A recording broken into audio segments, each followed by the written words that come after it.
चांगली आहे. ओके. फक्त लिथियम बॅटरी नाहीये, लिथियम सर फॉस्फेट. मी आता बघितलं ते दुसरे, आता मी बोलणार नाही कंपनीचं नाव नाही घेणार, बट त्यांचा प्रॉब्लेम येतोय.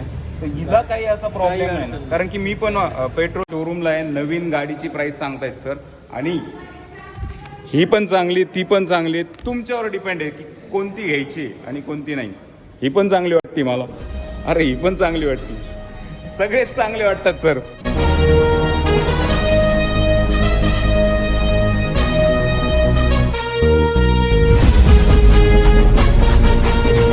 जय श्रीराम मित्रांनो, welcome back to the my new blog. आज रँडमली ब्लॉग शूट करतोय कारण की मी आलतो यमा शोरूमला. सो का शूट करतो तुम्हाला कळणच. न्यू बाईक आली आहे, म्हणजे आधीपासूनच आहे, बट त्यात एक्सेसरीज वगैरे काहीतरी नवीन आली आहे. सो ती बाईक कोणती असणार आहे मी तुम्हाला दाखवतो. सर बाईकचं नाव काय सांगा मला. XSR आहे with accessories. And sir look बघा राहू, रॉ वाटतो एकदम.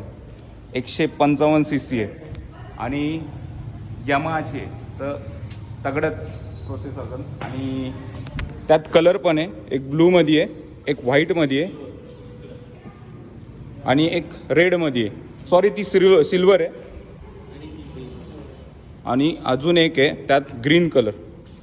सो गाईज चालून तर बघितली मी, पिकअप जबरदस्त आहे. 155 cc म्हटल्यावर काही ना काही नवीनच असणार. आणि सर कितीला असणार आहे, म्हणजे प्राईस काय असणार आहे सांगा बरं. 1,84,000. 1,84,000 फक्त. आणि जर आपल्या ब्लॉगनी, म्हणजे जर तुम्ही आपला ब्लॉग बघून आले तर सरांना डिस्काउंट पण मागू शकता आणि ते करतील सुद्धा. 100% करू. ओके.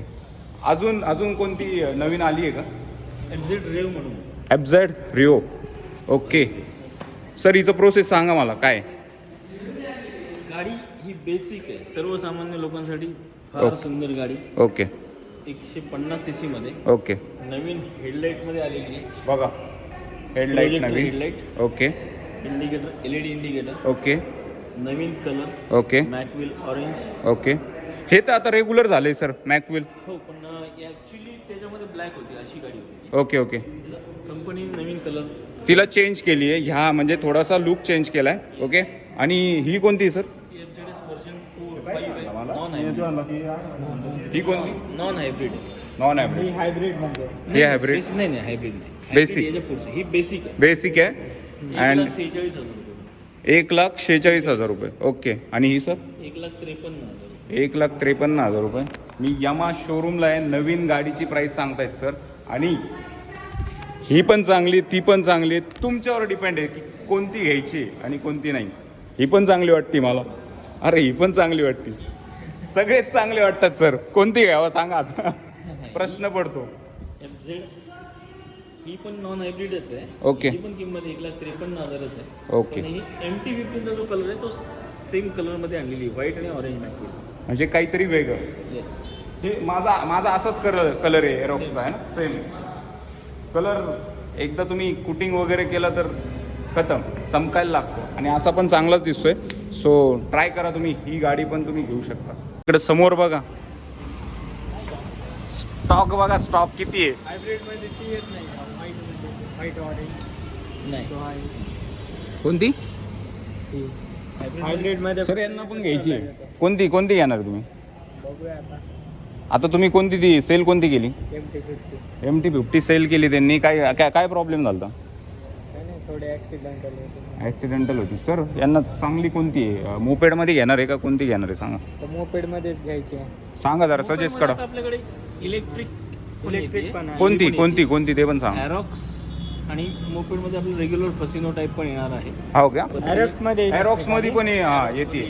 सर तिचं किती सीसी असणार. सीसी नाही तिची, इलेक्ट्रिकमध्ये इलेक्ट्रिकमध्ये तिची रेंज तुम्हाला ते पळायला सांगायला कसं. 110 ची रेंज आहे तिची. ओके. हिची 120 पर्यंत जाते ना नाही, पळायला. स्पीडची नाही, किलोमीटरची सांगतात. किलोमीटर नाही. हा, रेंज ईव्हीची रेंज असते. ओके. याचं एक तुम्हाला ॲव्हरेज असतो. ओके. याचा ॲव्हरेज जो आहे तो 40-45चा ॲव्हरेज आहे ओके. पर लिटर हां. मिळतो तुम्हाला.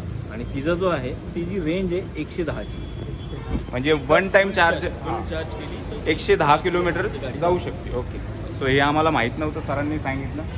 आणि ब्लॉग बनवतोय म्हणल्यावर ते सगळं तुम्हाला डिटेल्स देणार. सर आता डिझाईन सेमच असणार ना दिसायला.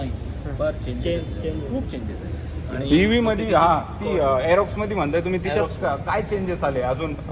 चार्जेबल तर आहे, चार्जेबल तर EV But- मेन ऍक्च्युली त्याचं बॅटरी बॅकअप जो आहे चांगला आहे.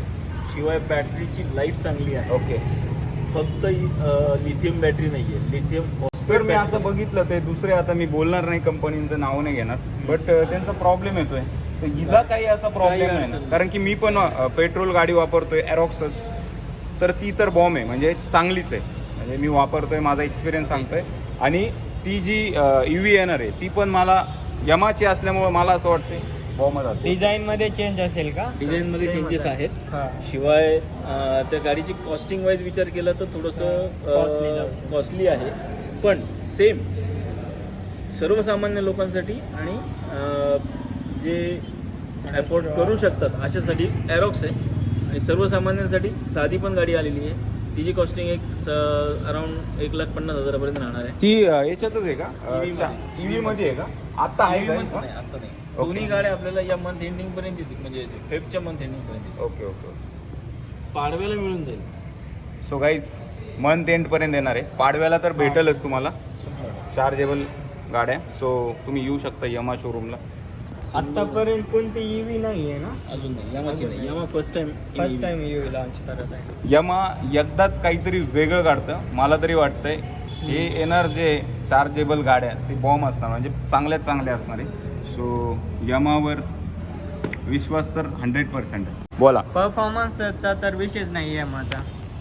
आपण कोण आहे? भावड्याचे. गावड्याचे.